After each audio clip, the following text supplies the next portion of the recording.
YouTube and Spotify, welcome back to Chaos Theory. I am your host, the guy Retro. Listen, man, I understand it has been a while.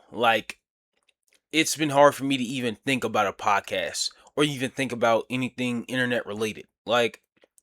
Wrestling kind of lost my interest for a little bit.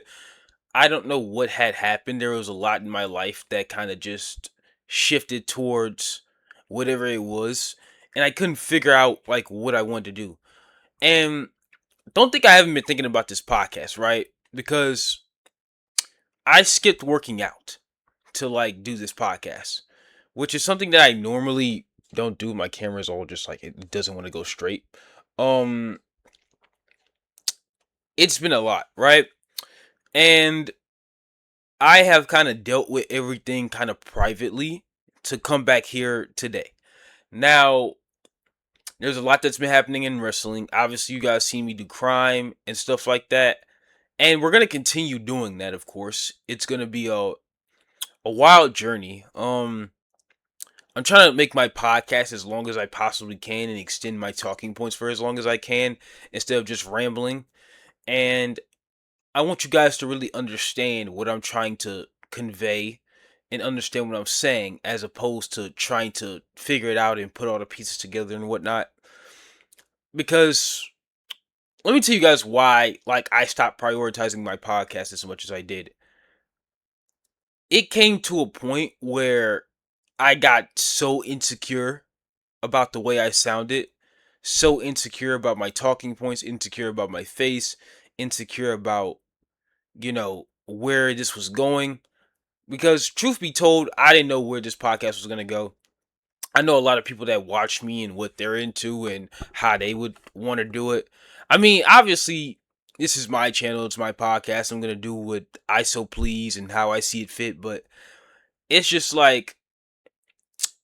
I've already talked to you guys about talking outside the bubble of wrestling because my capabilities go outside from wrestling. Because I can't fucking talk now. Um I mean, not to really regurgitate the same talking points, but we're going to be doing a lot on this channel where it's we're going to be indulging in new things, and I'm currently going into a new endeavor, a new skill that I never got to share with you guys. I never got the chance to share with you guys. I'm still getting the tools to succeed in this endeavor. And right now, I know it's not the perfect time, but sooner or later, it will come to fruition what this endeavor is. And I can't wait for you guys to see it. But now, this podcast, I can't really guarantee fully prioritizing it given the fact that I just came back to the internet after a rough few weeks. But hey, we're here now. I'm gonna make the best of it. I'm gonna, be on here entertaining you guys the best way I can, talking to you guys the best way I can, doing the best I can, and just feeling good about myself and catering to you guys who's been here since day one, watching the podcast, commenting, supporting. Just I appreciate all of you guys for the love and support, and you guys who watch the podcast and stuff like that, because it does mean the world to me that people, despite all my flaws, still watch me, subscribe to me, and really care for me. But yeah, let's get right into it. So my last video, I talked about Solo Sikoa and his situation with the Bloodline. Now, Solo Sikoa, for the longest time, we looked at him as just like another one of Roman's lackeys. We looked at him as just another guy who was just going to stay under Roman's ring for the longest time. Under Roman's wing, not ring. Okay. So, the thing about Solo is that for the longest time, we just didn't know. Well, not we, but they just didn't know what they wanted to do with Solo. I mean, they gave him a whole bloodline. They gave him the Ula Fala. They gave him a storyline with Roman. They gave him Cody Rhodes. They gave him main events of PLEs and SmackDown, Raw. They gave him all these opportunities, but and not to say that Solo didn't make the most of it, but Solo kind of just he couldn't get the people to be on his side, right? I mean, I think Solo was one of the superstars where WWE had to pipe in like fake like crowd noises because like nobody was really giving him a reaction every time he came out. I mean, need I remind everybody that Solo beat John Cena. Like so he beat John Cena. And it kind of like from there he kind of just like downgraded from just like a dominant enforcer to a more say just wannabe Roman Reigns essentially. And Solo, despite him being the one bringing Jacob Fatu to the bloodline, bringing him to WWE, Jacob Fatu overlapped like Solo in just a matter of months in being there. Like Solo in his first year had a WrestleMania match being for a championship against LA Knight. And Solo wasn't on WrestleMania. Like ever since Solo joined the bloodline, he hasn't been on a single WrestleMania at all. Like it's just it got like Solo was just left in the dust for the longest time. And I feel like that this is the perfect thing for Solo. I feel like Solo should have been turned babyface. I mean, not only is the guy as funny as all hell, but it's just his character, his demeanor, the way he dresses, how he talks is if it just fits babyface. I say the same thing about Austin Theory. It just fits babyface. He would get a lot more opportunities. He would get a lot more main events. He would get a lot more exposure if he was a babyface, especially being Roman, who again is a champion now with the Usos under his wing. And Solo is essentially in the same situation that Jey Uso was in when he was going through the phase with Roman Reigns, right? Except I don't know how they're gonna maneuver around this story. I mean, I know LA Knight's kind of involved, but I don't know how they're gonna maneuver around this story where like Solo like fighting Roman because we all seen Roman fight Solo like once, and that was in Tribal Combat Monday Night Raw last year, January last year. And so Solo can't really get into the story of Roman like Jacob Fatu or Jey Uso had got into like previously because we all know how it's gonna turn out. Now, do I think Solo should beat Roman for the title? Hell no. Like, there's a lot more contenders. There's a lot more just people in that card that's like a lot better than Solo that would fill that spot a lot better. But what I will say is Solo, this is a long time coming for him. He deserves this. Uh he's gonna get the biggest pop next week on SmackDown or wherever he's gonna go. Like Solo's gonna be a big star. And especially with this babyface run, there's a lot of magic to be made. There's a lot of stories to tell, especially now that he's teaming with LA Knight. So that's definitely just a plus one. So I can't wait to see where that story goes. And truth be told, I hope Solo comes out with something. Whether that's a championship, whether that's money in the bank, whether that's fucking uh, anything realistically, Solo should come out of that storyline gaining something. Now, on to my next topic. Speaking of the bloodline, Roman Reigns is now listed. Hold on, let me pull a tweet up. So, as we all can see, current world champion Roman Reigns is reportedly listed as a heel internally via False Finish HQ. Now, my reaction to this is basically they're just saying the quiet part out loud, right? They're saying the quiet part out loud, and Roman Reigns, I've been saying since day one, is the same guy that he was when he was when he had both the championships. The only difference is he's on a different brand. He has a different championship. He he has the Usos again, and he's just showing up a lot more. That's literally what he's showing up a lot more than he did 4 years ago, right? And Roman, it's not like Roman hasn't like given everybody puzzles of him being a heel, right? Because I mean, Jey Uso doesn't really eat that much anymore. Jimmy Uso really is just following behind like he always does. And Jacob Fatu is in a similar situation than that Jay was in 2020. Like literally, he lost 2 times to Roman, and so he has to, serve Roman, which is the same thing that Jey Uso had to do. And like I said, Roman's just showing up a lot more, which is an obligation that he has given the lineage and the prestige of the World Heavyweight Championship. It's not the undisputed championship where a lot of people they don't have to defend their championships frequently. So, what I will say about this is that Roman now has the opportunity to really increase the brand's value a lot more. Right? Not that Raw isn't already like trumping over SmackDown now, but he has an opportunity to kind of turn heads and just have people stop thinking of Raw the way they do. Because let's be honest, there is a reason that I made a video saying wrestling was underwhelming.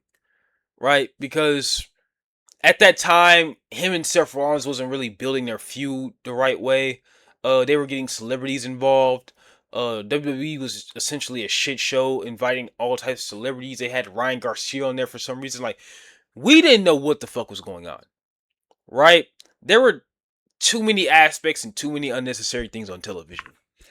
And I feel like with Roman being a heel, that's going to turn a lot of heads because we need a heel champion right now. We need that Roman Reigns who didn't give a fuck, wrecked everyone and left. I understand he's beating everybody by himself now, but we need the wreck everyone and leave type of Roman Reigns right now. We need the needle mover Roman Reigns right now. We don't need the OTC. We don't need the guy who he was when he came back at SummerSlam 2024. We need the tribal chief. We need the head of the table. We need Roman Reigns before SummerSlam. We need Roman Reigns when he was with The Rock.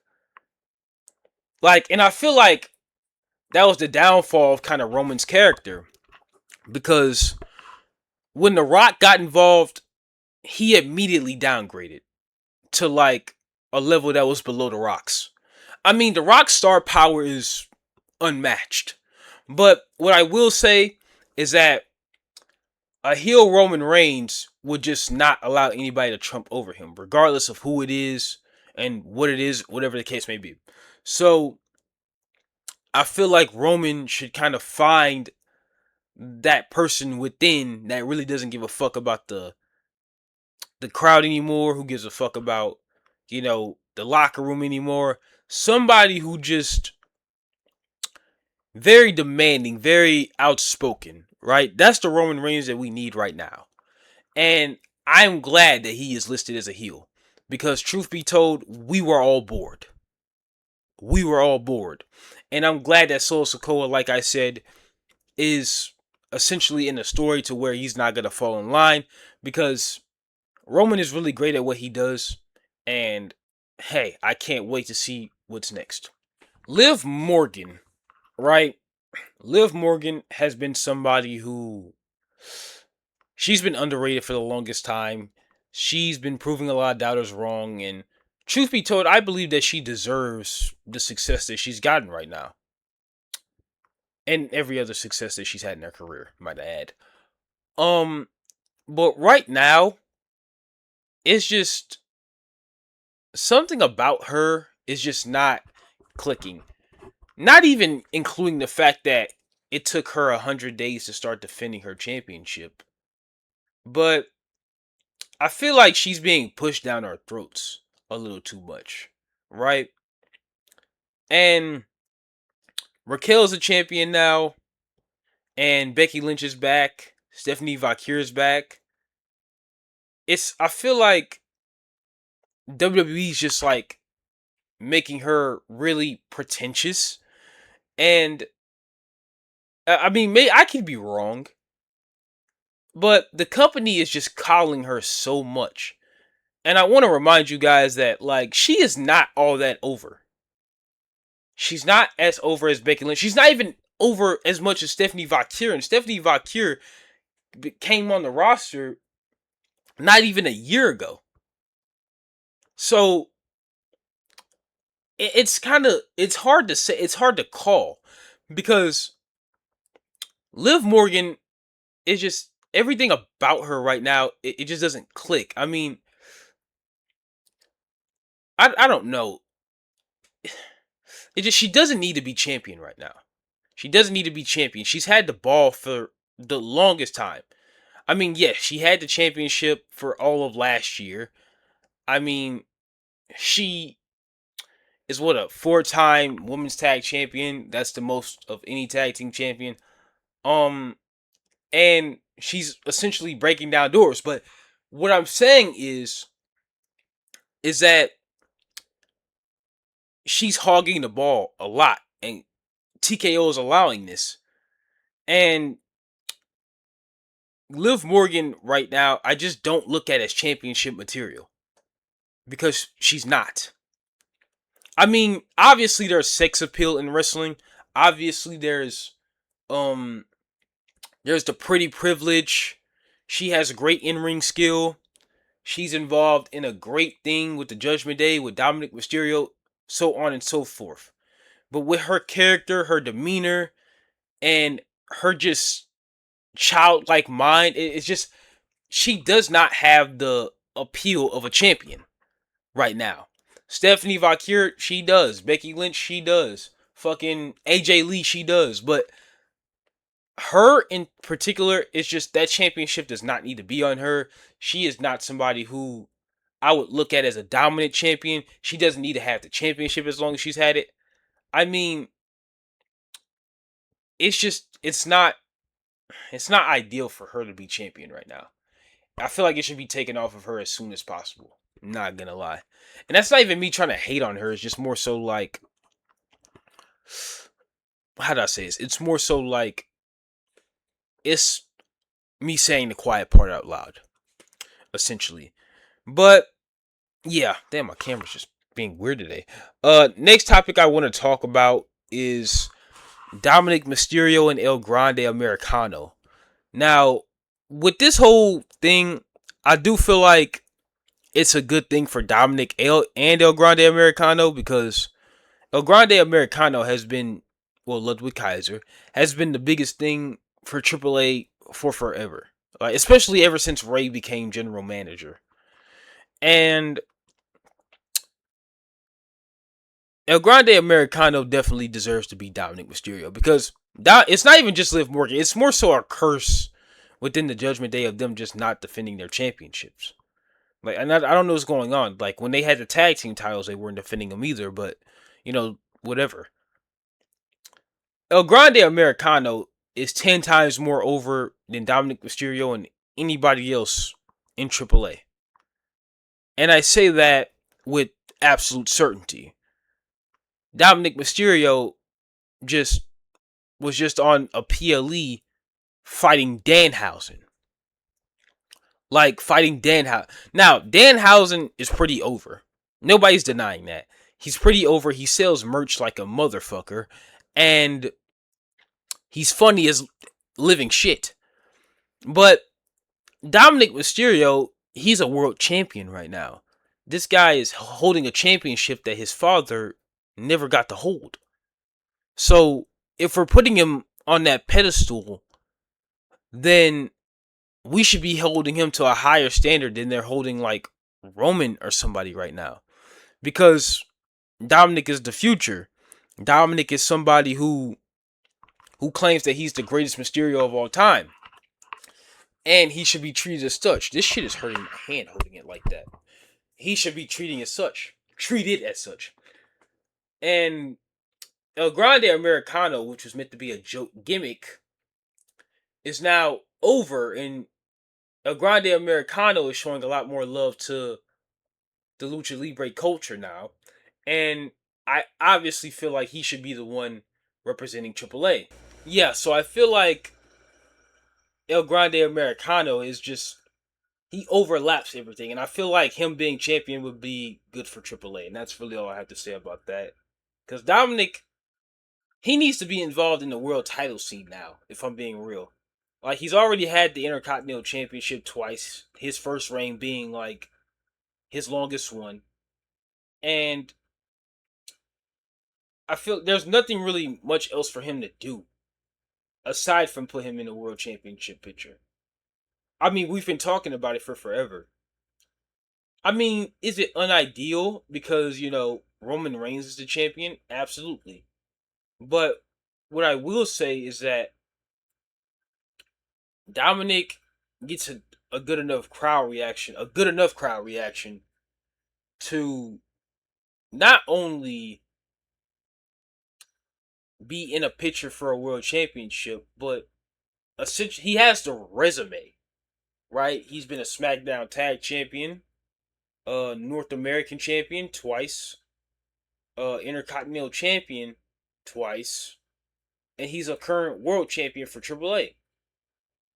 So he definitely has the resume for it now. So I don't see a point of why he can't go for a World Championship at some point. That's all I'm saying.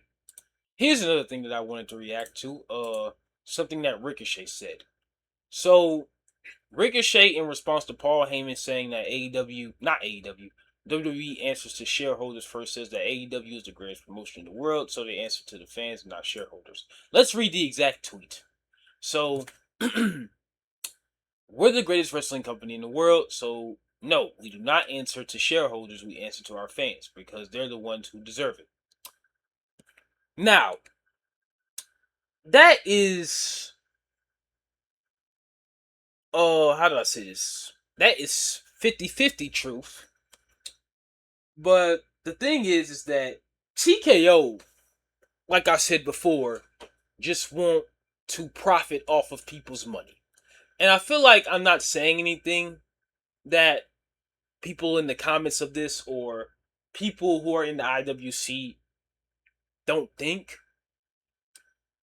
But I feel like no company should fully rely on what the fans think. Now, do fans make the world go around when it comes to professional wrestling, and do their opinions matter? Absolutely. Absolutely. But at the end of the day, this is a business. This is not a popularity contest, Ricochet. Like, I sometimes want I sometimes want LA Knight to win every match. Does that mean he should? No. Like, it's not a popularity contest. Like, your favorites don't get to win every single time. I understand that's not the point he's trying to convey, but the fans don't always have the best interest in the company. I don't always have the best interest in the company, right? I'm just a commentator, right? I'm just a guy who's telling things how I live it, how I want it to be, how I think it should be, which is what pretty much anybody in the IWC would do. But like I said, on the other hand, he is right, because TKO is just, ever since they were implemented into, the writing and like the business of the company, the shit has went downhill, right? Because they brought in celebrities, they've got ESPN, they're taking money, like they're doing Saudi Arabia and WrestleMania. Like, it's just a lot of things that TKO does that it's literally and only specifically for profit, right? It's specifically only for profit, and nobody really talks about it because, I mean, TKO, they can just fire anybody they want and just refute everything they want. But It's like it's always depending on what that one person says as opposed to what Triple H has to say. It's always his word or the other person's word. That's all it really ever is. And I feel like Triple H doesn't have that much power in terms of like who, well, like with everything that happens and who all gets hired and who gets fired, essentially. But what TKO does is just ever since the day got implemented, it just went downhill. I mean, they're counter programming every single AEW pay per view. They're constantly signing people who just got fired from AEW, and they're just trying to downgrade everything that AEW has going on. Like, it's not a, they don't want real competition. They just want to be number one. They just want to be the only wrestling company that exists. Well, that's what TKO wants, right? That's what they want. I mean, if you look at Heat Wave is on August 30th. You know what else is on August 30th? AEW All In. You know what I mean? Like, what are we even doing? Like, it just gets to a point. But that's my whole point on TKO. It's just ridiculous what they do, and I feel like Ricochet is precisely right. But yeah, I don't think that the fans always have the best interest in the company. That's all I'm saying. Now, here's another thing. Adam Copeland has confirmed that he will retire with AEW. Now, here's what I have to say about that. I feel like Edge in his final years of WWE, they were great. Don't get me wrong, they were great. But I feel like Edge kind of, you know, he kind of outgrew WWE. Because at the end of the day, he accomplished everything under the sun. He main evented WrestleMania. He won the Royal Rumble. He had a fantastic rivalry with Seth Rollins. He had a decent heel run with the Judgment Day. He had a great rivalry with the Judgment Day after they turned on him. It was amazing. It was catastrophic. But I feel like he said in another tweet, he said WWE kept him in handcuffs, which they did. But I feel like they did that in concerns with his health. I mean, the guy broke his leg in AEW by doing some dumb shit. He tore his tricep in a match with Seth Rollins. And essentially he got treated like a jobber when like Roman Stack pinned him at WrestleMania. And I feel like there's a lot more creative freedom where Adam Copeland is right now. Because he's now going to have one of his biggest matches in AEW, along with Christian Cage fighting the Young Bucks for the AEW Tag Team titles. And, like, Edge or Adam Copeland, he couldn't get those type of matches in AEW. He was in such a compromised place. Like, he really didn't have any other choice, if you think about it. Because WWE, they really didn't see a future with Edge. Because Edge is, what, 50, 51 right now? And, like, they looked at him as just, like, returned goods at that point. They were concerned for his health, but, like, they were treating this man as if he was just crippled to what he could do creatively. I mean, there could have been a lot of magic being done with the Judgment Day. I mean, maybe Edge was the one that suggested that he get turned on, but we didn't really get to see the potential with Edge leading the Judgment Day at all. Like, we only got to see just a smidge of what they could do, and then all of a sudden, like, they had to create a storyline as to why they had to kick Edge out. You get what I mean? And then the aftermath of that, Edge ended up coming back, fighting off the Judgment Day, doing whatever he could. But essentially, he was just out of the picture for the longest time. And it felt like it was my fault, y'all. It turned off. But what I was saying was that essentially Edge really never had the opportunity to kind of just like how do I say this? He never had the opportunity to explore his creative options in WWE while he was like post like coming back from the Royal Rumble. So you kind of can't blame him for saying like, "Hey, he wants to retire here," because I mean WWE did treat him like he had handcuffs. But hey, it is what it is. Hopefully, Edge is happy. He's happy. I'm happy. It is what it is. Let the man live. It is what it is. Next, we're going to be talking about Rey Mysterio and Chad Gable. Now, if you guys don't know, Chad Gable did win the Intercontinental Championship at SummerSlam. Congratulations to him. And it's just Chad Gable.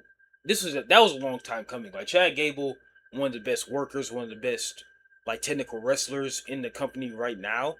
Um, Underrated for the longest time as well. Um, Chad Gable has proven like time and time again that like he is not the nigga to be played with in terms of just like you know just how do I say this, in terms of technical skill and like matches wise. Like he just had a match of the year contender with the other El Grande Americano in AAA. Like so he's obviously capable of doing things like that other people wouldn't expect him to do. Right? And I feel like there's a world championship in his future. And if it's not, he does not need to be there. Period. But what I will say is that this match with him and Rey Mysterio was like an absolute fucking banger. Like it reminded me of Kurt Angle versus Rey Mysterio back at SummerSlam, where they were just going at it. Like Rey Mysterio was moving fat, like you couldn't even see Rey Mysterio and how he was moving. You couldn't even see him. And Kurt Angle was just he had an answer for everything. Technically, high flying, like the luchador, like that's just two styles mixing together. I don't know, like ever, like an Olympian just like kind of just keeping up with luchador because it's unlikely. It's rambunctious to think about. Like you don't see any like real, because that was real wrestling that we saw on Monday with Ray and Chad. You don't see that type of wrestling anymore. Like Ray is in his 50s now. Ray's in his 50s. He's the general manager for AAA now. And this guy is still he's the man. Right? He's the man. I'm not saying that he needs to go after any other titles after this. But I think we do need to have a conversation about a retirement tour for Rey Mysterio. Because he continues to prove why age ain't nothing but a number when it comes to wrestling. I'm not trying to take that out of context. Don't quote me on that. But age ain't nothing but a number in that ring. Right? Because like Rey Mysterio is better than some of the younger wrestlers right now.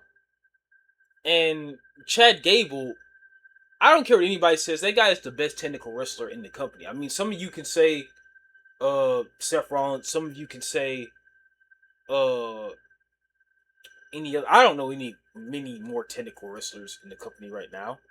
But as far as just like who is active right now, I'm gonna say Chad Gable. Right? And Penta, he beat Penta for the title. Penta is now in a tournament to where there are luchadors who are fighting to like fight Roman in Mexico on Monday Night Raw at some point. And I think that Penta and Rey Fenix should be in the finals. That's what I think about that. But Chad Gable, when are we gonna like put him in the world championship picture? Like when is that gonna happen?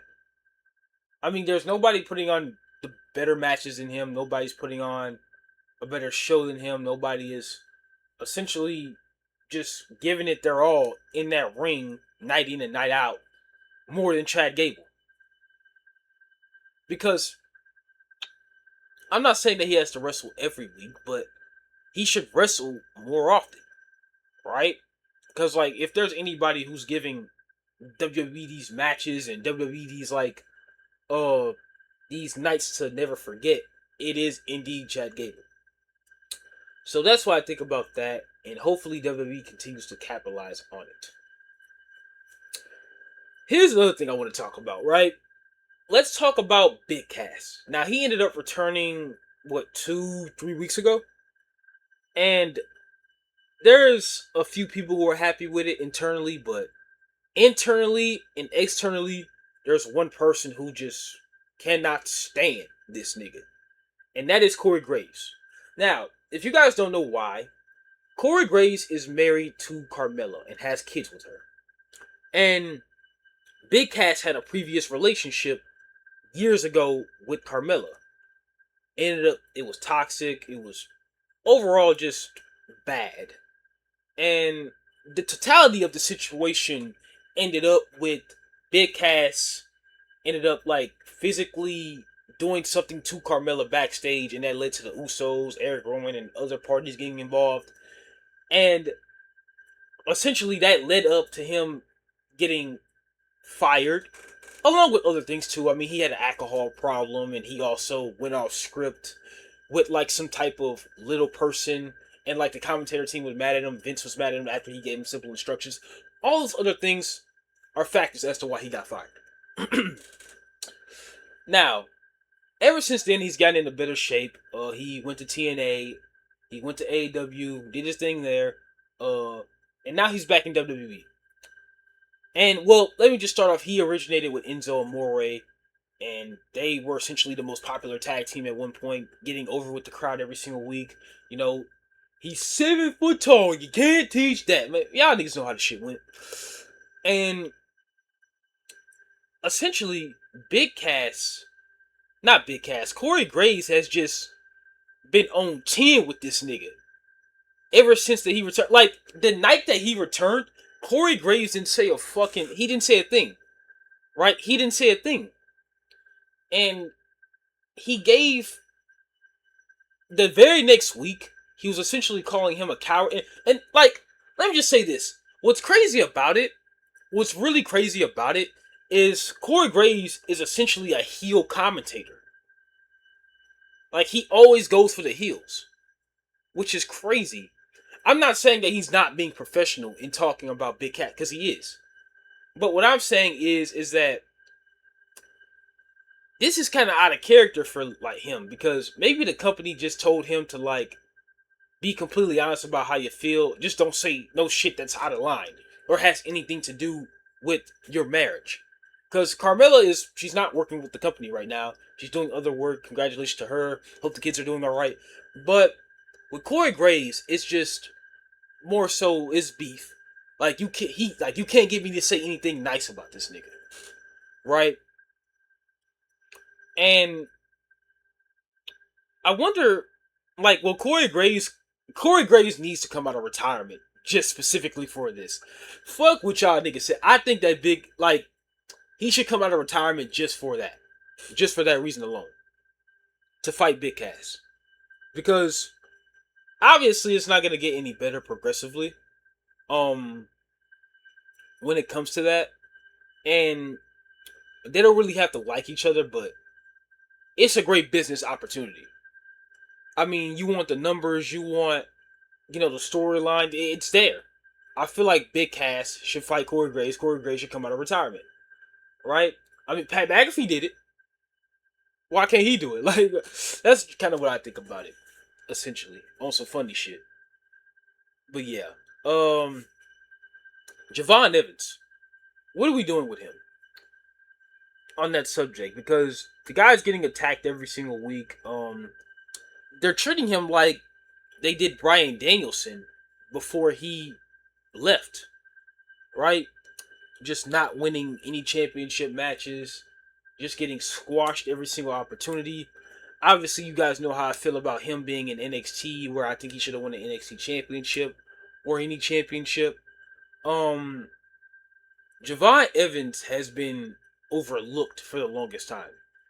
And I do think that he should be the youngest champion in the history of WWE, regardless of what that championship is. It has to be a singles championship. because everybody says like how he's too young, how he's just this and that and third, and how he's not ready. I mean, for a guy who's not ready, I mean, he's gotten a lot of opportunities that would prove that he's ready. I mean, he even before he was on the main roster, he got put on the main roster. He was on Raw and SmackDown. He was on John Cena's last show. He competed in John Cena's tournament. Like, he went to Mexico. Like, what, 2, 3 different times. He went to TNA and fought Leon Slater in another match of the year contender. For a guy who's not ready, I mean, that's a lot of opportunities to prove that he is ready. But that's just me, though. Right? And what the fuck did my screen just glitch for? And I just don't understand this whole narrative of him just not being ready. And him just being treated like garbage and just like throwaway. Because if you're not going to treat Javon Evans how he deserves to be treated as a talent, he shouldn't be there. At all. And the biggest argument with like Javon Evans at NXT and him not becoming NXT champion was that he's too young. When Roxanne Perez was champion at 21 years old. 21 years old. Twice. And one being as a heel for, what, 230 something days. And I'll fact check it if that's wrong. If it's just like completely and utterly wrong. Like, Javon Evans, he is capable of being a champion. No doubt about it. But yeah, that's all I have to say, like, for the podcast. Thank you guys for watching. My computer is acting up. And I don't want anything like bad to happen and I just lose my fucking footage. But thank you guys for watching. I appreciate the support. It's been your boy it's been the guy Retro. And yeah, bro. Enjoy wrestling. I'll see you guys next time. Peace.